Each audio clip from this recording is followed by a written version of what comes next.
Hello, happy Friday. You made it through another week of quarantine. Congratulations. As a reward, we're going to get started on Harry Potter and the Chamber of Secrets. Okay, so we're starting in chapter 8 today, the Death Day Party. October arrived, spreading a damp chill over the grounds and into the castle. Madame Pomfrey, the nurse, was kept busy by a sudden spate of colds among the staff and students. Her pepper-up potion worked instantly, though it left the drinker smoking at the ears for several hours afterward. Ginny Weasley, who'd been looking pale, was bullied into taking some by Percy. The steam pouring from under her red, vivid hair gave the impression that her whole head was on fire. Raindrops the size of bullets thundered on the castle windows for days on end. The lake rose, the flower beds turned into muddy streams, and Hagrid's pumpkins swelled to the size of garden sheds. Oliver Wood's enthusiasm for regular training sessions, however, was not dampened, which was why Harry was to be found, late one stormy Saturday afternoon, a few days before Halloween, returning to Gryffindor Tower, drenched to the skin and splattered with mud. Even aside from the rain and wind, it hadn't been a happy practice session. Fred and George, who had been spying on the Slytherin team, had seen for themselves the speed of those new Nimbus 2001s. They reported that the Slytherin team was no more than 7 greenish blurs shooting through the air like missiles. As Harry squelched along the deserted corridor, he came across somebody who looked just as preoccupied as he was. Nearly headless Nick, the ghost of Gryffindor Tower, was staring morosely out of a window, muttering under his breath, "Don't fulfill their requirements. Half an inch, if that." "Hello, Nick," said Harry. Hello, said nearly headless Nick, starting and looking around. He wore a dashing plumed hat on his long curly hair, and a tunic with a ruff, which concealed the fact that his neck was almost completely severed. He was pale as smoke, and Harry could see right through him to the dark sky and torrential rain outside. "You look troubled, young Potter," said Nick, folding a transparent letter as he spoke and tucking it inside his doublet. "So do you," said Harry. "Ah," nearly headless Nick waved an elegant hand. "A matter of no importance. It's not as though I'd really wanted to join. Thought I'd apply, but apparently I don't fulfill requirements." In spite of his airy tone, there was a look of great bitterness on his face. "But you would think, wouldn't you," he erupted suddenly, pulling the letter back out of his pocket, "that getting hit 45 times in the neck with a blunt axe would qualify you to join the Headless Hunt?" "Oh, yes," said Harry, who was obviously supposed to agree. "I mean, nobody wishes more than I do that it had all been quick and clean, and my head had come off properly. I mean, it would have saved me a great deal of pain and ridicule. However," nearly headless Nick shook his letter open and read furiously, "we can only accept huntsmen whose heads have parted completely with their bodies. You will appreciate that it would be impossible otherwise for members to participate in hunt activities such as horseback, head juggling, and head polo. It is with the greatest regret, therefore, that I must inform you that you do not fulfill our requirements. With very best wishes, Sir Patrick Delaney Podmore." Fuming, nearly headless Nick stuffed the letter away. "Half an inch of skin and sinew holding my neck on, Harry. Most people would think that's good and beheaded, but oh no, it's not enough for Sir Properly Decapitated Podmore." Nearly headless Nick took several deep breaths and then said, in a far calmer tone, "So, what's bothering you? Anything I can do?" "No," said Harry, "not unless you know where we can get 7 free Nimbus 2001s for our match against Slyth." The rest of Harry's sentence was drowned out by a high-pitched mewling from somewhere near his ankles. He looked down and found himself gazing into a pair of lamp-like yellow eyes. It was Mrs. Norris, the skeletal gray cat who was used by the caretaker Argus Filch as a sort of deputy in his endless battle against students. "You'd better get out of here, Harry," said Nick quickly. "Filch isn't in a good mood. He's got the flu, and some third years accidentally plastered frog brains all over the ceiling in Dungeon 5. He's been cleaning all morning, and if he sees you dripping mud all over the place—" "Right," said Harry, backing away from the accusing stare of Mrs. Norris, but not quickly enough. Drawn to the spot by the mysterious power that seemed to connect him with his foul cat, Argus Filch burst suddenly through a tapestry to Harry's right, wheezing and looking wildly about for the rule breaker. There was a thick tartan scarf bound round his head, and his nose was unusually purple. "Filth!" he shouted, his jowls a-quiver, his eyes popping alarmingly as he pointed at the muddy puddle that had dripped from Harry's Quidditch robes. "Mess and muck everywhere! I've had enough of it, I tell you! Follow me, Potter!" So Harry waved a gloomy goodbye to nearly headless Nick, and followed Filch back downstairs, doubling the number of muddy footprints on the floor. Harry had never been inside Filch's office before. It was a place most students avoided. The room was dingy and windowless, lit by a single oil lamp dangling from the low ceiling. A faint smell of fried fish lingered about the place. Wooden filing cabinets stood around the walls. From their labels, Harry could see that they contained details of every pupil Filch had ever punished. Fred and George Weasley had an entire drawer to themselves. A highly polished collection of chains and manacles hung on the wall behind Filch's desk. It was common knowledge that he was always begging Dumbledore to let him suspend students by their ankles from the ceiling. Filch grabbed a quill from a pot on his desk and began shuffling around looking for parchment.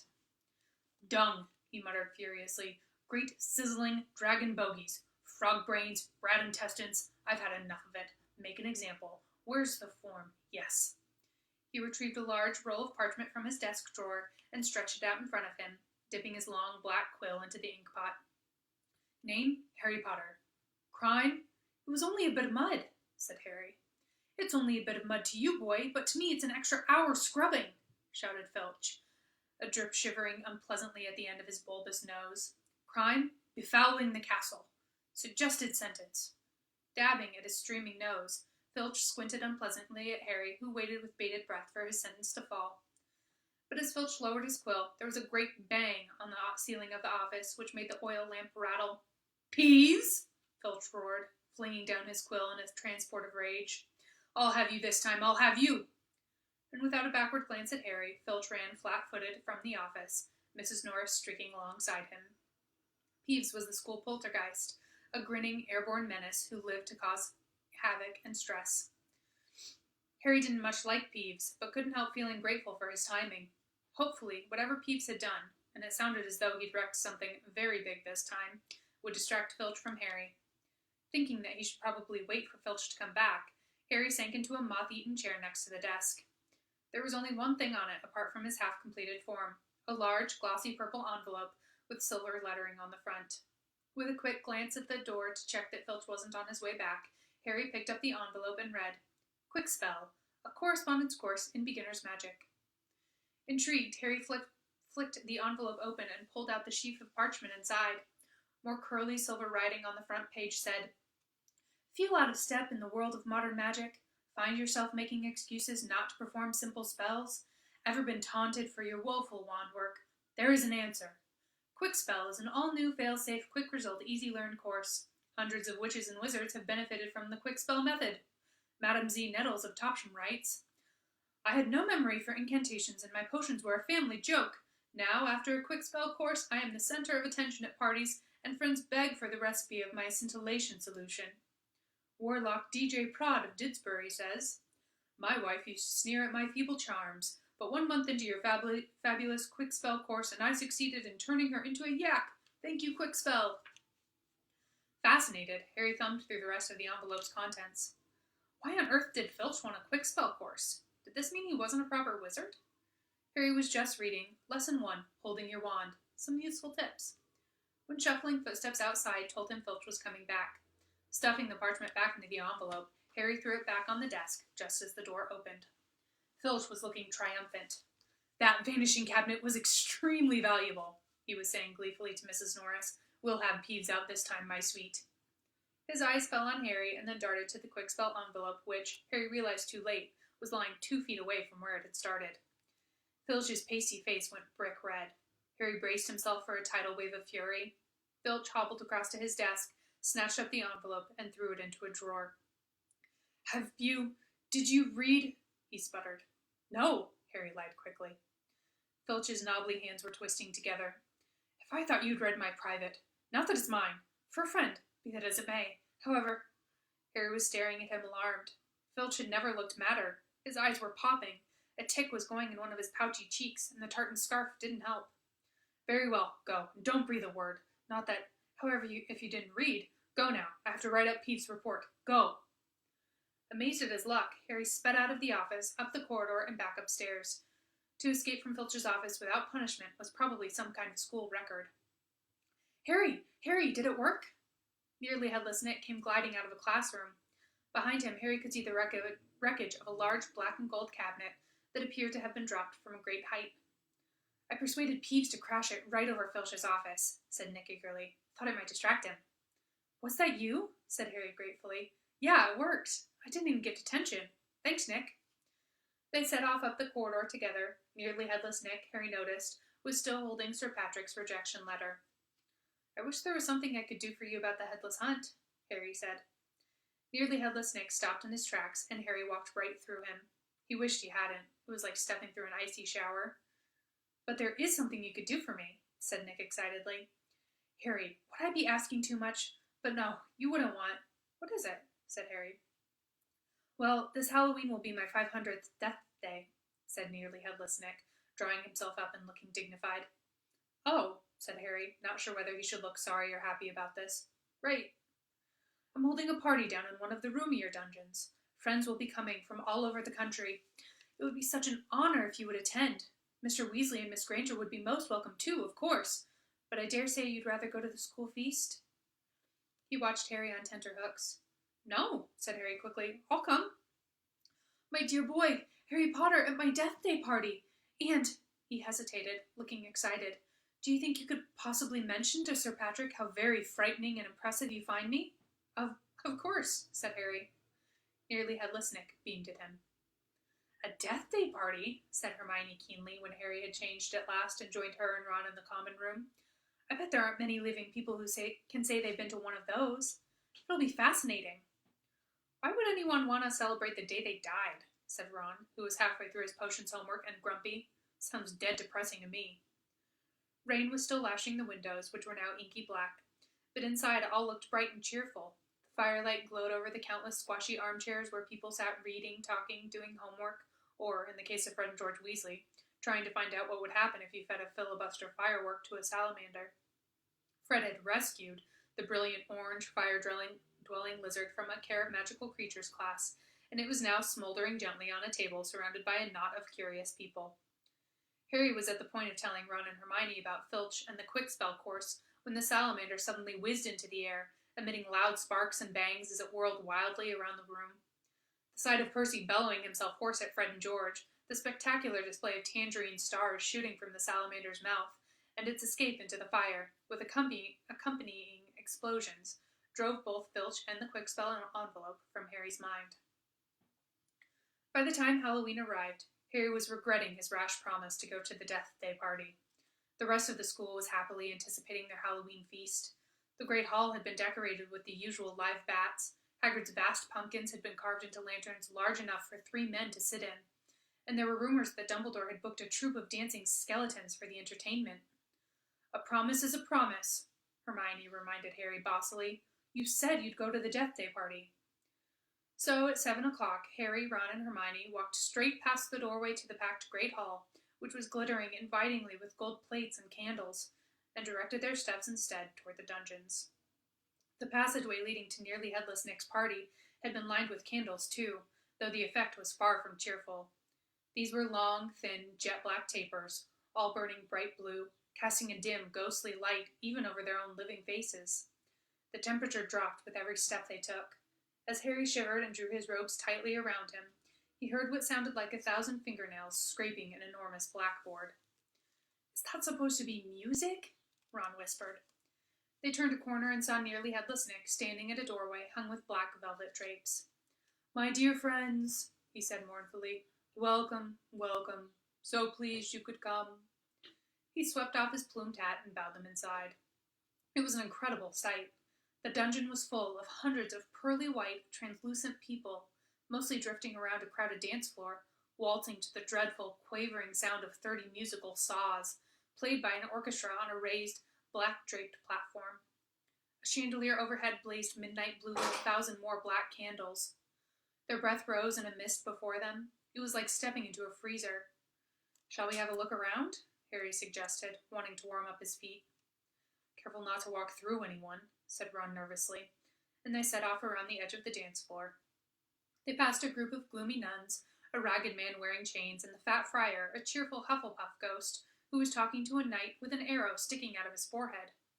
Harry wasn't surprised to see that the Bloody Baron, a gaunt, staring Slytherin ghost, covered in silver bloodstains, was being given a wide berth by the other ghosts. Oh no, said Hermione, stopping abruptly. Turn back, turn back. I don't want to talk to Moaning Myrtle. Who? Said Harry as they backtracked quickly. She haunts one of the toilets in the girls' bathroom on the first floor, said Hermione. She haunts a toilet? Yes, it's been out of order all year because she keeps having tantrums and flooding the place. I never went in there anyway if I could avoid it. It's awful trying to have a pee with her wailing at you. Look, food, said Ron. On the other side of the dungeon was a long table, also covered in black velvet. They approached it eagerly, but next moment had stopped in their tracks, horrified. The smell was quite disgusting. Large rotten fish were laid on handsome silver platters. Cakes, burned charcoal black, were heaped on salvers. There was a great maggoty haggis, a slab of cheese covered in furry green mold, and in pride of place an enormous grey cake in the shape of a tombstone with tar-like icing forming the words, Sir Nicholas de Mimsy-Porpington, died 31st October, 1492.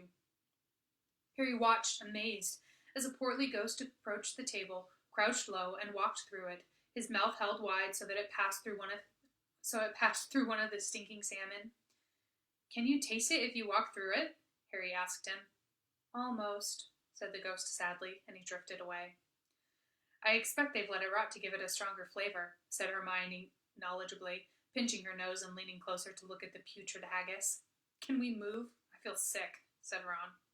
They barely turned around, however, when a little man swooped suddenly from under the table and came to a halt in midair before them. Hello, Peeves, said Harry cautiously. Unlike the ghosts around them, Peeves the poltergeist was the very reverse of pale and transparent. He was wearing a bright orange party hat, a revolving bow tie, and a broad grin on his wide, wicked face. Nibbles, he said sweetly, offering them a bowl of peanuts covered in fungus. No thanks, said Hermione. Heard you talking about poor Myrtle, said Peeves, his eyes dancing. Rude you was about poor Myrtle. He took a deep breath and bellowed, Oi, Myrtle!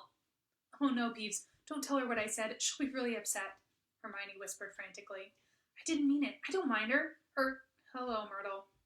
The squat ghost of a girl had glided over. She had the glummest face Harry had ever seen, half hidden behind lank hair and thick, pearly spectacles. What? She said sulkily. How are you, Myrtle? Said Hermione in a falsely bright voice. It's nice to see you out of the toilet. Myrtle sniffed. Miss Granger was just talking about you, said Peeves slyly in Myrtle's ear. Just saying how nice you look tonight, said Hermione, glaring at Peeves. Myrtle eyed Hermione suspiciously. You're making fun of me, she said, silver tears welling rapidly in her small, see-through eyes. No, honestly, didn't I just say how nice Myrtle's looking? Said Hermione, nudging Harry and Ron painfully in the ribs. Oh, yeah, she did. Don't lie to me, Myrtle gasped, tears now flooding down her face, while Peeves chuckled happily over her shoulder. Do you think I don't know what people call me behind my back? Fat Myrtle, ugly Myrtle, miserable, moaning, moping Myrtle! You've forgotten Pimply, Peeves hissed in her ear. Moaning Myrtle burst into anguished sobs and fled from the dungeon. Peeves shot after her, pelting her with moldy peanuts, yelling, Pimply, Pimply! Oh dear, said Hermione sadly. Nearly Headless Nick now drifted toward them through the crowd. Enjoying yourselves? Oh yes, they lied. Not a bad turnout, said Nearly Headless Nick proudly. The Wailing Widow came up all the way from Kent. It's nearly time for my speech. I'd better go and warn the orchestra. The orchestra, however, stopped playing at that very moment. They, and everyone else in the dungeon, fell silent, looking around in excitement as a hunting horn sounded. Oh, here we go, said Nearly Headless Nick bitterly. Through the dungeon wall burst a dozen ghost horses, each ridden by a headless horseman. The assembly clapped wildly. Harry started to clap too, but stopped quickly at the sight of Nick's face. The horses galloped into the middle of the dance floor and halted, rearing and plunging. At the front of the pack was a large ghost who held his bearded head under his arm, from which position he was blowing the horn. The ghost leapt down, lifted his head high in the air so he could see over the crowd. Everyone laughed.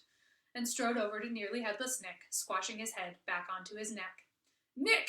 He roared. How are you? Head still hanging in there? He gave a hearty guffaw and clapped Nearly Headless Nick on the shoulder. Welcome, Patrick, said Nick stiffly. Livens! Said Sir Patrick, spotting Harry, Ron, and Hermione, and giving a huge, fake jump of astonishment, so that his head fell off again. The crowd howled with laughter. Very amusing, said nearly headless Nick, darkly. Don't mind Nick, shouted Sir Patrick's head from the floor. Still upset we won't let him join the hunt. But I mean to say, look at the fellow. I think, said Harry hurriedly, at a meaningful look from Nick, Nick's very frightening, and, ha! Yelled Sir Patrick's head. Betty asked you to say that. If I could have everyone's attention, it's time for my speech, said nearly headless Nick loudly, striding toward the podium and climbing into an icy blue spotlight. My late lamented lords, ladies, and gentlemen, it is my great sorrow. But nobody heard much more. Sir Patrick and the rest of the headless hunt had just started a game of head hockey, and the crowd were turning to watch. Nearly headless Nick tried vainly to recapture his audience, but gave up as Sir Patrick's head went sailing past him to loud cheers. Harry was very cold by now, not to mention hungry. I can't stand much more of this, Ron muttered, his teeth chattering, as the orchestra ground back into action and the ghosts swept back onto the dance floor. Let's go, Harry agreed. They backed toward the door, nodding and beaming at anyone who looked at them, and a minute later were hurrying back up the passageway full of black candles. Pudding might not be finished yet, said Ron hopefully, leading the way toward the steps to the entrance hall. And then Harry heard it. Rip, tear, kill. It was the same voice, the same cold, murderous voice he had heard in Lockhart's office. He stumbled to a halt, clutching at the stone wall, listening with all his might, looking around, squinting up and down the dimly lit passageway. Harry, what are you? It's that voice again. Shut up for a minute. So hungry. For so long. Listen, said Harry urgently, and Ron and Hermione froze, watching him. Kill. Time to kill. The voice was growing fainter. Harry was sure it was moving away, moving upward. A mixture of fear and excitement gripped him as he stared at the dark ceiling. How could it be moving upward? Was it a phantom, to whom stone ceilings didn't matter? This way, he shouted, and he began to run, up the stairs into the entrance hall. It was no good hoping to hear anything here. The babble of talk from the Halloween feast was echoing out of the great hall. Harry sprinted up the marble staircase to the first floor, Ron and Hermione clattering behind him. Harry, what are we? Shh! Harry strained his ears, distantly, from the floor above, and growing fainter still, he heard the voice. I smell blood. I smell blood! His stomach lurched. It's going to kill someone, he shouted, and ignoring Ron's and Hermione's bewildered faces, he ran up the next flight of steps 3 at a time, trying to listen over his own pounding footsteps. Harry hurtled around the whole of the second floor, Ron and Hermione panting behind him, not stopping until they turned a corner into the last, deserted passage. Harry, what was that all about? Said Ron, wiping sweat off his face. I couldn't hear anything. But Hermione gave a sudden gasp, pointing down the corridor. Look! Something was shining on the wall ahead. They approached slowly, squinting through the darkness. Foot-high words had been daubed on the wall between 2 windows, shimmering in the light cast by the flaming torches. The Chamber of Secrets has been opened. Enemies of the air, beware. What's that thing hanging underneath? Said Ron, a slight quiver in his voice. As they edged nearer, Harry almost slipped. There was a large puddle of water on the floor. Ron and Hermione grabbed him, and they inched toward the message, eyes fixed on a dark shadow beneath it. All 3 of them realized what it was at once, and leapt backward with a splash. Mrs. Norris, the caretaker's cat, was hanging by her tail from the torch bracket. She was stiff as a board, her eyes wide and staring. For a few seconds, they didn't move. Then Ron said, Let's get out of here. Shouldn't we try and help? Harry began awkwardly. Trust me, said Ron. We don't want to be found here. But it was too late. A rumble, as though of distant thunder, told them that the feast had just ended. From either end of the corridor where they stood came the sound of hundreds of feet climbing the stairs, and the loud, happy talk of well-fed people. Next moment, students were crashing into the passage from both ends. The chatter, the bustle, the noise died suddenly as the people in front spotted the hanging cat. Harry, Ron, and Hermione stood alone in the middle of the corridor as silence fell among the mass of students pressing forward to see the grisly sight. Then someone shouted through the quiet, Enemies of the air, beware! You'll be next, mudbloods! It was Draco Malfoy. He had pushed to the front of the crowd, his cold eyes alive, his usually bloodless face flushed, as he grinned at the sight of the hanging, immobile cat.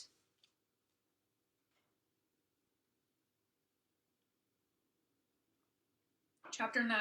The Writing on the Wall. What's going on here? What's going on?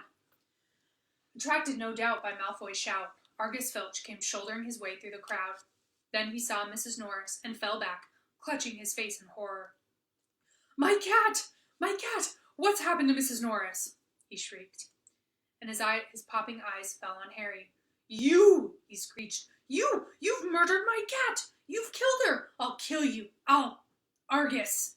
Dumbledore had arrived on the scene, followed by a number of other teachers. In seconds, he had swept past Harry, Ron, and Hermione and detached Mrs. Norris from the torch bracket. "Come with me, Argus," he said to Filch. "You too, Mr. Potter, Mr. Weasley, Miss Granger." Lockhart stepped forward eagerly. "My office is nearest, Headmaster, just upstairs. Please feel free." "Thank you, Gilderoy," said Dumbledore. The silent crowd parted to let them pass. Lockhart, looking excited and important, hurried after Dumbledore. So did Professors McGonagall and Snape. As they entered Lockhart's darkened office, there was a flurry of movement across the walls. Harry saw several of the Lockharts in the pictures dodging out of sight, their hair in rollers. The real Lockhart lit the candles on his desk and stood back. Dumbledore lay Mrs. Norris on the polished surface and began to examine her. Harry, Ron, and Hermione exchanged tense looks and sank into chairs outside the pool of candlelight, watching. The tip of Dumbledore's long, crooked nose was barely an inch from Mrs. Norris's fur. He was looking at her closely through his half-moon spectacles, his long fingers gently prodding and poking. Professor McGonagall was bent almost as close, her eyes narrowed. Snape loomed behind them, half in shadow, wearing a most peculiar expression. It was as though he was trying hard not to smile. And Lockhart was hovering around all of them, making suggestions. "It was definitely a curse that killed her, probably the Transmorphigian torture. I've seen it used many times. So unlucky I wasn't there, I know the very counter-curse that would have saved her." Lockhart's comments were punctuated by Filch's dry, racking sobs. He was slumped in a chair by the desk, unable to look at Mrs. Norris, his face in his hands. Much as he detested Filch, Harry couldn't help feeling a bit sorry for him, though not nearly as sorry as he felt for himself.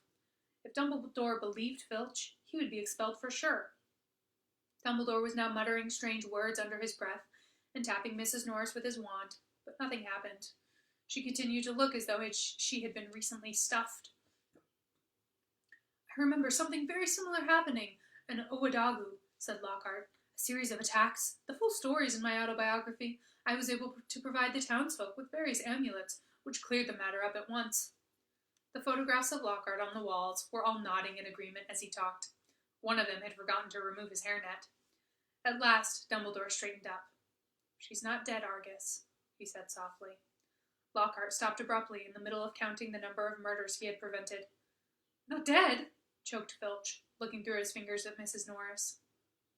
"But why is she all stiff and frozen?"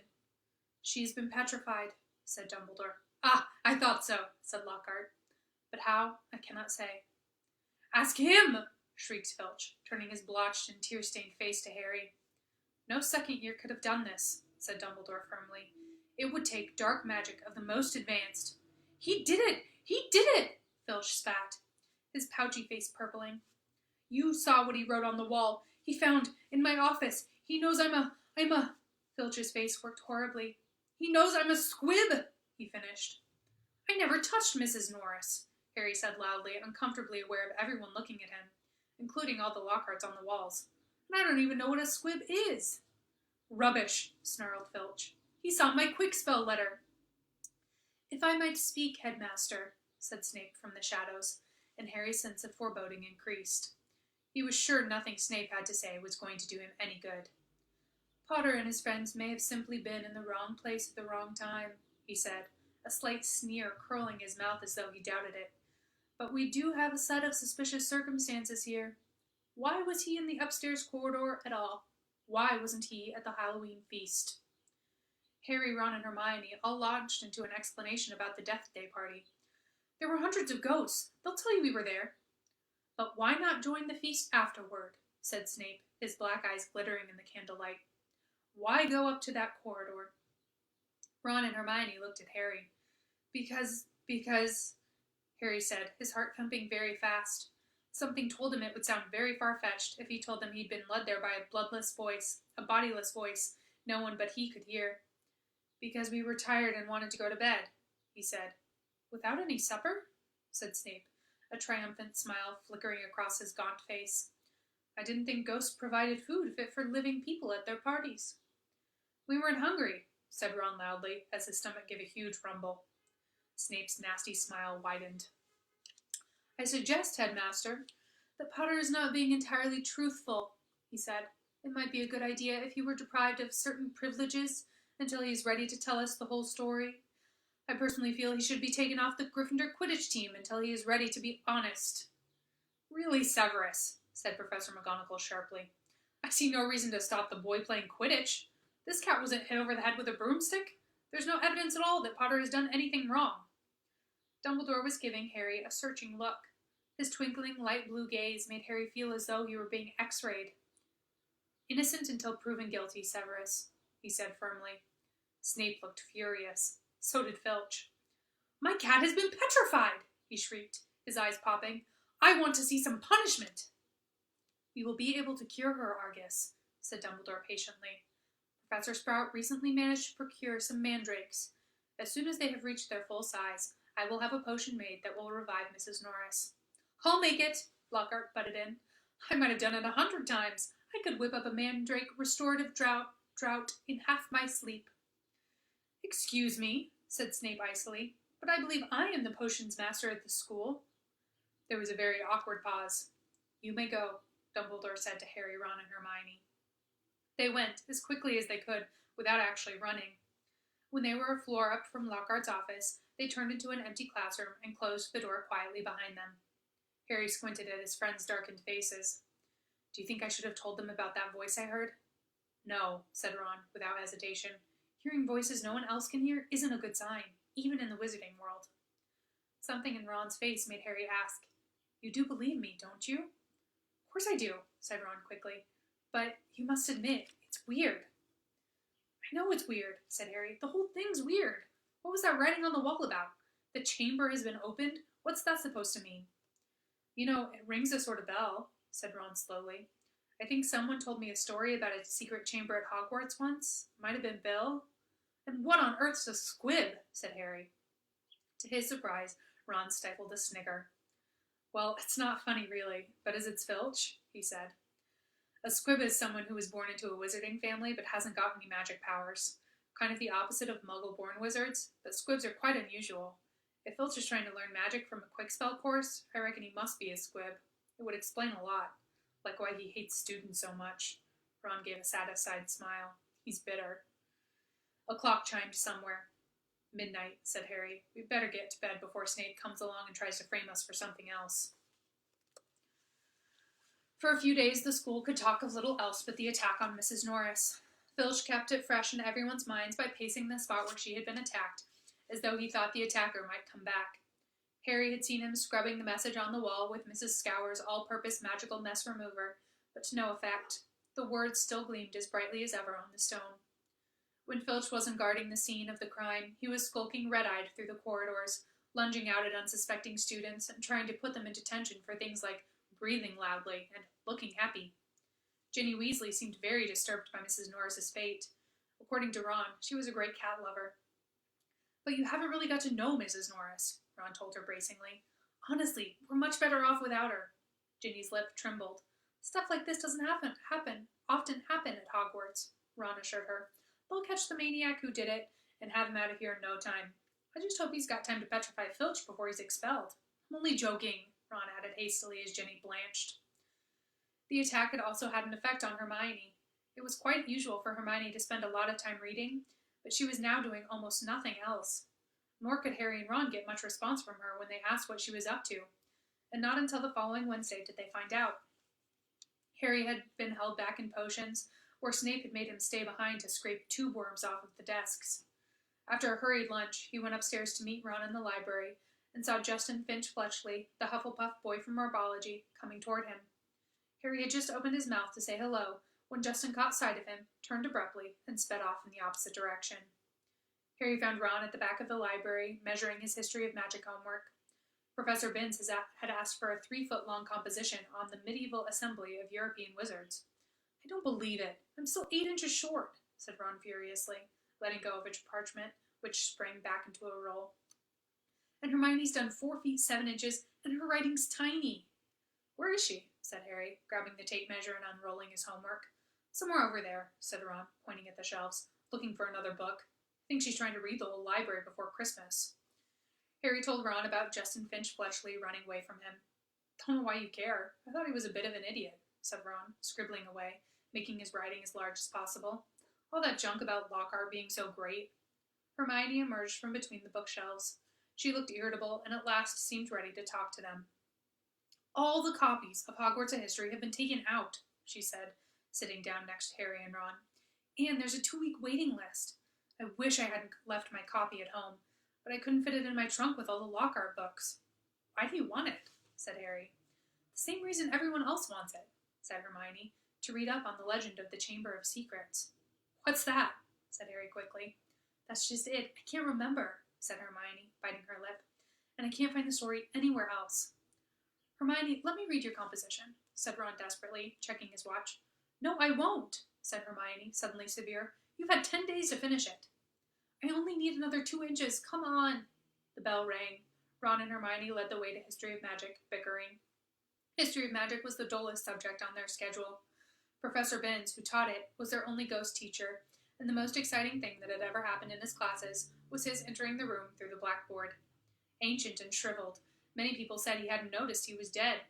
He'd simply got up to teach one day and left his body behind him in an armchair in front of the staff room fire. His routine had not varied in the slightest since. Today was as boring as ever. Professor Binns opened his notes and began to read in a flat drone, like an old vacuum cleaner, until nearly everyone in the class was in a deep stupor, occasionally coming to long enough to copy down a name or date, then falling asleep again. He'd been speaking for half an hour when something happened that had never happened before. Hermione put up her hand. Professor Binns, glancing up in the middle of a deadly dull lecture on the International Warlock Convention of 1289, looked amazed. "Miss Granger, Professor, I was wondering if you could tell us anything about the Chamber of Secrets," said Hermione in a clear voice. Dean Thomas, who'd been sitting with his mouth hanging open, gazing out of the window, jerked out of his trance. Lavender Brown's head came up off her arms, and Neville Longbottom's elbow slipped off his desk. Professor Binns blinked. "My subject is History of Magic," he said in his dry, wheezy voice. "I deal with facts, Miss Granger, not myths and legends." He cleared his throat with a small noise like chalk snapping and continued. "In September of that year, a subcommittee of Sardinian sorcerers—" He stuttered to a halt. Hermione's hand was waving in the air again. "Miss Grant?" "Please, sir, don't legends always have a basis in fact?" Professor Binns was looking at her in such amazement, Harry was sure no student had ever interrupted him before, alive or dead. "Well," said Professor Binns slowly, "yes, one could argue that, I suppose."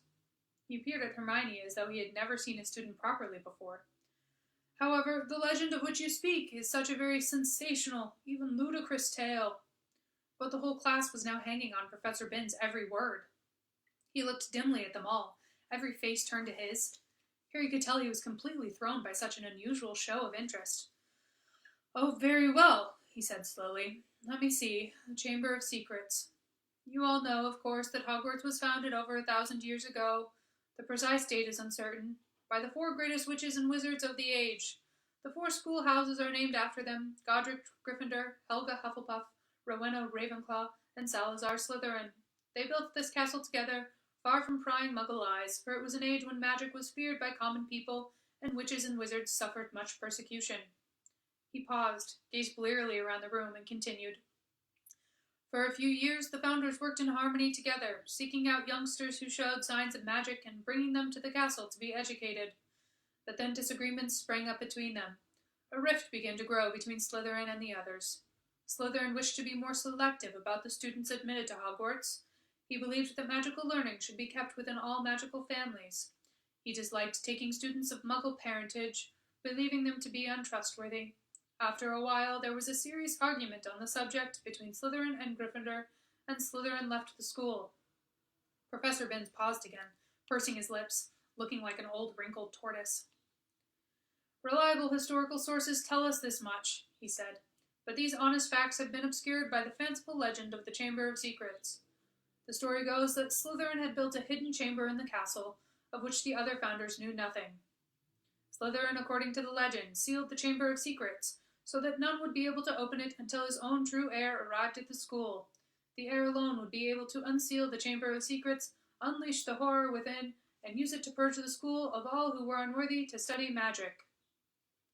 There was silence as he finished telling the story, but it wasn't the usual sleepy silence that filled Professor Binns' classes. There was unease in the air as everyone continued to watch him, hoping for more. Professor Binns looked faintly annoyed. "The whole thing is errant nonsense, of course," he said. "Naturally, the school has been searched for evidence of such a chamber, many times, by the most learned witches and wizards. It does not exist. A tale told to frighten the gullible." Hermione's hand was back in the air. "Sir, what exactly do you mean by the horror within the chamber?" "That is believed to be of some sort of monster, which the heir of Slytherin alone can control," said Professor Binns, in his dry, reedy voice. The class exchanged nervous looks. "I tell you, the thing does not exist," said Professor Binns, shuffling his notes. "There is no chamber and no monster." "But, sir," said Seamus Finnegan, "if the chamber can only be opened by Slytherin's true heir, no one else would be able to find it, would they?" "Nonsense, O'Flaherty," said Professor Binns in an aggravated tone. "If a long succession of Hogwarts headmasters and headmistresses haven't found the thing—" "But, Professor," piped up Parvati Patil, "you'd probably have to use dark magic to open it." "Just because a wizard doesn't use dark magic doesn't mean he can't, Miss Pennyfeather," snapped Professor Binns. "I repeat, if the likes of Dumbledore—" "But maybe you've got to be related to Slytherin, so Dumbledore couldn't," began Dean Thomas, but Professor Binns has had enough. "That will do," he said sharply. "It is a myth. It does not exist. There is not a shred of evidence that Slytherin ever built so much as a secret broom cupboard. I regret telling you such a foolish story. We will return, if you please, to history, to solid, believable, verifiable fact." And within 5 minutes, the class had sunk back into its usual torpor.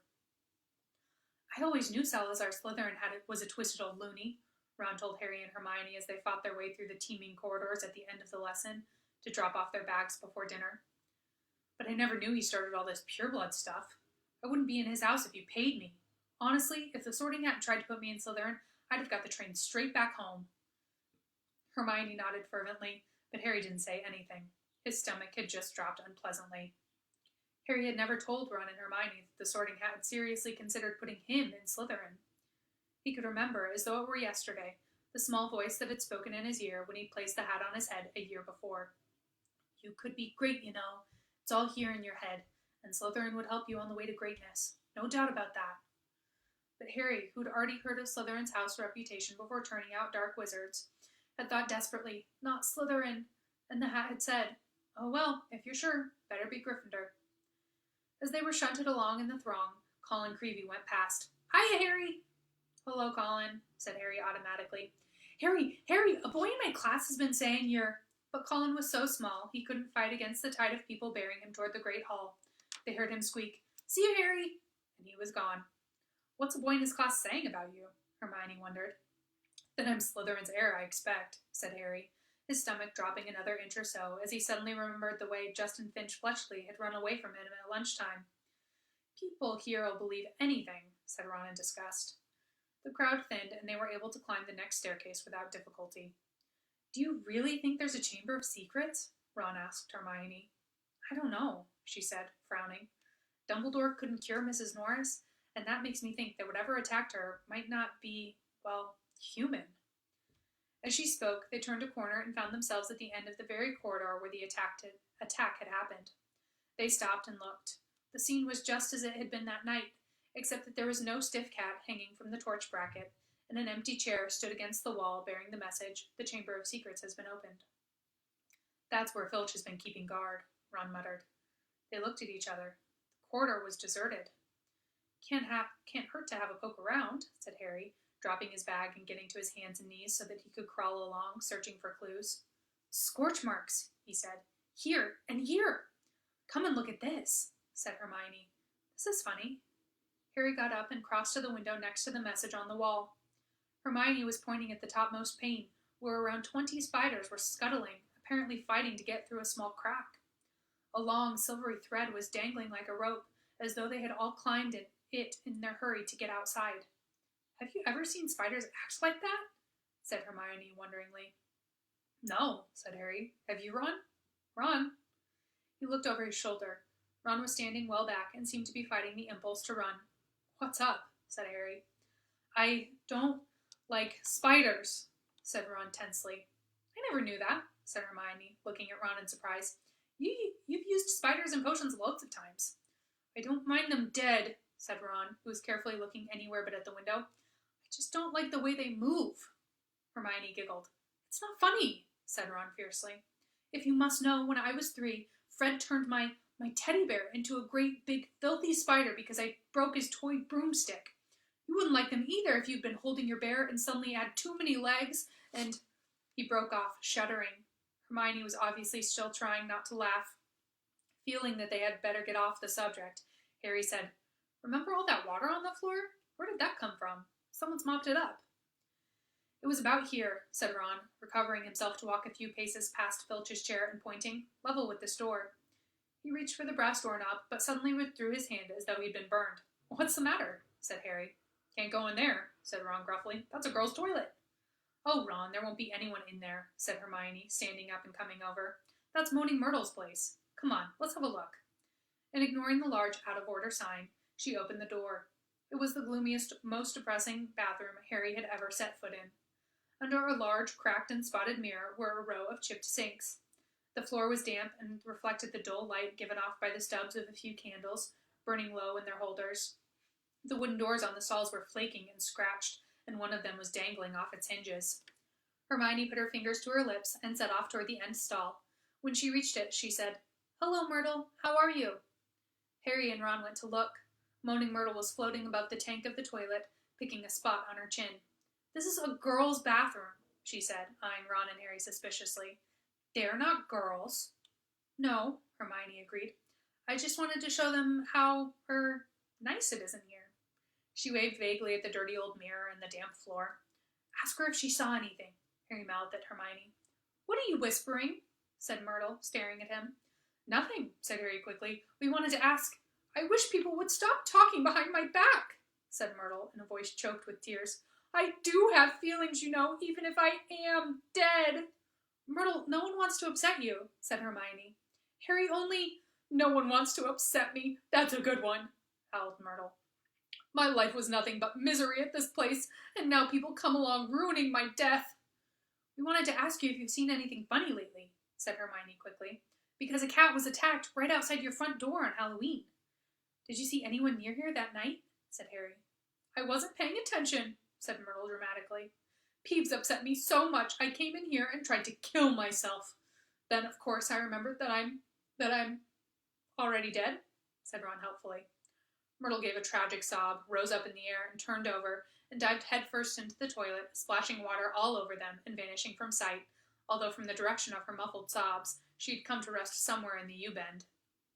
Harry and Ron stood with their mouths open, but Hermione shrugged wearily and said, Honestly, that was almost cheerful for Myrtle. Come on, let's go. Harry had barely closed the door on Myrtle's gurgling sobs when a loud voice made all 3 of them jump. Ron! Percy Weasley had stopped dead at the head of the stairs, prefect badge agleam, an expression of complete shock on his face. That's a girl's bathroom, he gasped. What were you? Just having a look around, Ron shrugged. Clues, you know. Percy swelled in a manner that reminded Harry forcefully of Mrs. Weasley. Get away from there, Percy said, striding toward them and starting to bustle them along, flapping his arms. Don't you care what this looks like? Coming back here while everyone's at dinner. Why shouldn't we be here? Said Ron hotly, stopping short and glaring at Percy. Listen, we never laid a finger on that cat. That's what I told Ginny, said Percy fiercely, but she still seems to think you're going to be expelled. I've never seen her so upset, crying her eyes out. You might think of her. All the first years are thoroughly overexcited by this business. You don't care about Ginny, said Ron, whose ears were now reddening. You're just worried I'm going to mess up your chances of being head boy. 5 points from Gryffindor, Percy said tersely, fingering his prefect badge. And I hope it teaches you a lesson. No more detective work, or I'll write to Mum. And he strode off, the back of his neck as red as Ron's ears. Harry, Ron, and Hermione chose seats as far as possible from Percy in the common room that night. Ron was still in a very bad temper and kept blotting his charms homework. When he reached absently for his wand to remove the smudges, it ignited the parchment. Fuming almost as much as his homework, Ron slammed the Standard Book of Spells Grade 2 shut. To Harry's surprise, Hermione followed suit. "Who can it be, though?" she said in a quiet voice, as though continuing a conversation they had just been having. "Who'd want to frighten all the squibs and muggleborns out of Hogwarts?" "Let's think," said Ron in mock puzzlement. "Who do we know who thinks muggleborns are scum?" He looked at Hermione. Hermione looked back unconvinced. "If you're talking about Malfoy—" "Of course I am," said Ron. "You heard him. You'll be next, mudbloods. Come on, you've only got to look at his foul-rat face to know it's him." "Malfoy, the heir of Slytherin?" said Hermione skeptically. "Look at his family," said Harry, closing his books too. "The whole lot of them have been in Slytherin. He's always boasting about it. They could easily be Slytherin's descendants. His father's definitely evil enough." "They could have had the key to the Chamber of Secrets for centuries," said Ron, "handing it down, father to son." "Well," said Hermione cautiously, "I suppose it's possible. But how do we prove it?" said Harry darkly. "There might be a way," said Hermione slowly, dropping her voice still further with a quick glance across the room at Percy. "Of course, it would be difficult and dangerous, very dangerous. We'd be breaking about 50 school rules, I expect. If in a month or so you feel like explaining, you will let us know, won't you?" said Ron irritably. "All right," said Hermione coldly. "What we need to do is get inside the Slytherin common room and ask Malfoy a few questions without him realizing it's us."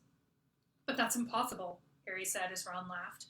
"No, it's not," said Hermione. "All we'd need would be some Polyjuice potion." "What's that?" said Harry and Ron together. "Snape mentioned it in class a few weeks ago. Do you think we've got nothing better to do in potions than listen to Snape?" muttered Ron. "It transforms you into somebody else. Think about it. We could change into 3 of the Slytherins. No one would know it was us. Malfoy would probably tell us anything. He's probably boasting about it in the Slytherin common room right now. If only we could hear him." "This Polyjuice stuff sounds a bit dodgy to me," said Ron, frowning. "What if we were stuck looking like 3 of the Slytherins forever?" "It wears off after a while," said Hermione, waving her hand impatiently. "But getting hold of the recipe will be very difficult. Snape said it was in a book called Most Potent Potions, and it's bound to be in the restricted section of the library." There was only one way to get a book out from the restricted section. You needed a signed note of permission from a teacher. "Hard to see why we want the book, really," said Ron, "if we weren't going to try and make one of the potions." "I think," said Hermione, "that if we made it sound as though we were just interested in the theory, we might stand a chance." "Oh, come on. No teacher's going to fall for that," said Ron. "They'd have to be really thick."